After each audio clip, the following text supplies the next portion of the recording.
All right, guys, I'm back with something I'm super stoked to have in hand in my room.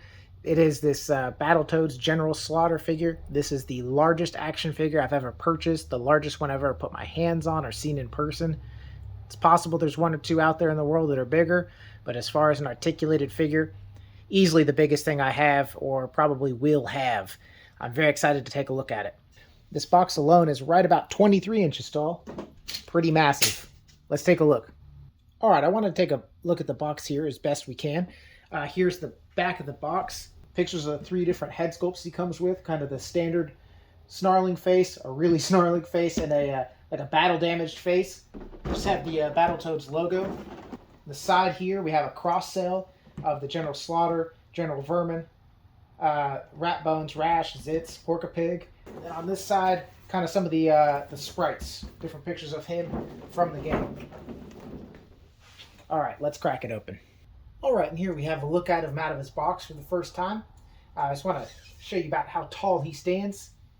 Right to the top of his mohawk here, it's right at 19 inches. Up here to the top of the fist, about 20.5 inches. It's a pretty good height figure overall.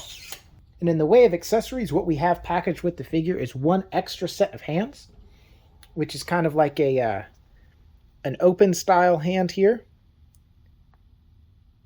And these are painted very nicely, painted the same way as the figure is. A little bit of shading and stuff like that in there. We get 2 different head sculpts.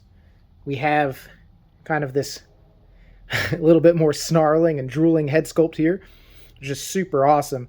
The paintwork and everything on these extra head sculpts is just as good as the one that comes on it. And I think the sculpt work is phenomenal. I mean, really looking nice. The other one is like a battle damaged head. So we got some little blood effects. A missing tooth here. Split lip, split chin. Another missing tooth. Cracked horn. Very cool all the way around. Each one of those horns has a little crack sculpted into it. Very nice for the heads. All right, I'll try to go through the articulation the best I can show here. We have his head. He can look up. That's about as far as he can look up. And he can look down, which you can see he can look straight down at any figures that'll be down here on the ground, which I think is great, because basically everyone he's going to be with is going to be significantly shorter than him. He's got that ab crunch. You can see it'll give it all the way forward like that. You also got this crunch that'll go all the way back. Real proud chest. The head will go side to side a little bit, but really you'll probably be giving a little bit more turning head action to kind of get a sideways look. The arms will come down out here and get a good pose in. We do have a bicep swivel. Arms will go straight. He can T-pose. Come down or more neutral stand. We do have wrist articulation here, so that gives a good twist there. Get him standing here. He does have a really good torso bend here at the diaphragm. His waist is swiveled, so he can turn a pretty good amount there till it starts, sculpt hits the horns there. A good twist there. The legs, they do move around a little bit. These are on a ball joint in here. They don't move around a ton, but the knee is pretty flexible, and so is the foot. But because of the hips there, he's more or less going to be doing some version of a kind of straight up and down standing pose for the most part. Pretty easy to pose, though. Surprisingly easy. All right, I swapped his hands there to those open hands. And take a little bit closer look at the fisted hands here. Closed fist, not really a gripping hand. Just a good old fist fighting hand. But yeah, the hands were super easy to change, surprisingly so. So on the head, there was something I wanted to show you. The head pops off pretty easily. Not too easily, I just mean it's not difficult. But it's like a double-sided barbell in there, if you can see it. So the other head sculpts just have like a female socket. There's a female socket here. So I got to grab something off camera to pop that out with. Right, and here we have that battle-damaged head. This thing is beautiful. Get a look kind of all around there at this guy. Really cool look to it. All right, let's see the other one.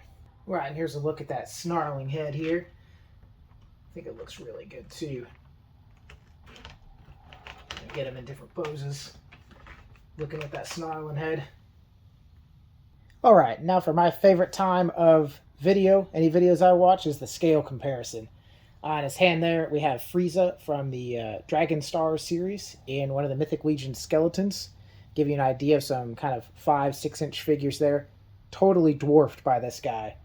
I want to put in a larger figure that I acquired pretty recently, but is one of my favorites right now, is this Zesray Studios Cassos figure from their Combatants line. About stands up to his waist. Another big one here, the Diamond Select Juggernaut. Doesn't quite stand up to his waist. Comes up to about that skull figure on him. Alright, and there we have a Mythic Legions Giant right in the middle, and one of the McFarlane Warhammer 40,000 figures. Those are a couple of big boys for my shelves, and all these guys just getting totally dwarfed. Alright, and it changed up to a couple of 1/18 scale mechas here. Up front I have the Joy Toy Fear mecha. He's not standing quite upright, but close enough to see that he comes up to right about the nipple line on General Slaughter here. And to the right we have the Jazzwares Halo Mantis mecha, and that's coming up to about his bicep. Alright, and the last one in there, just because he's one of my favorite kind of big boys on the shelf, is the Mythic Legions Arthur on his mount.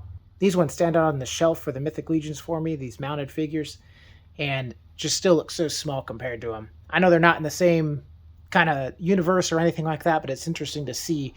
I mean, this is quite a bit bigger than most of the toys I have.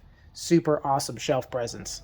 Can't wait to get him kind of posed up and find a nook for him. Next up is going to be finding the premium DNA Battletoads at least to go with him. There's some final thoughts on him. I saw him and I really fell in love with him, partly just because he's so big. I mean, I am a little bit of a sucker for just big figures. I thought he was a statue at first, thought he was pretty impressive, but once I realized he was articulated, an actual action figure, I was much more interested. I picked him up at a local shop here, and I couldn't be more happy. I am a Battletoads fan, tons of fond memories playing that growing up. I don't have any other Battletoads figures, so I kind of went out of my zone as far as lines I collect to pick this guy up, but I think he's well worth it. Even if I never pick up the other Battletoads, I think it'll be really cool to have him on display. That's about all I can say about this guy.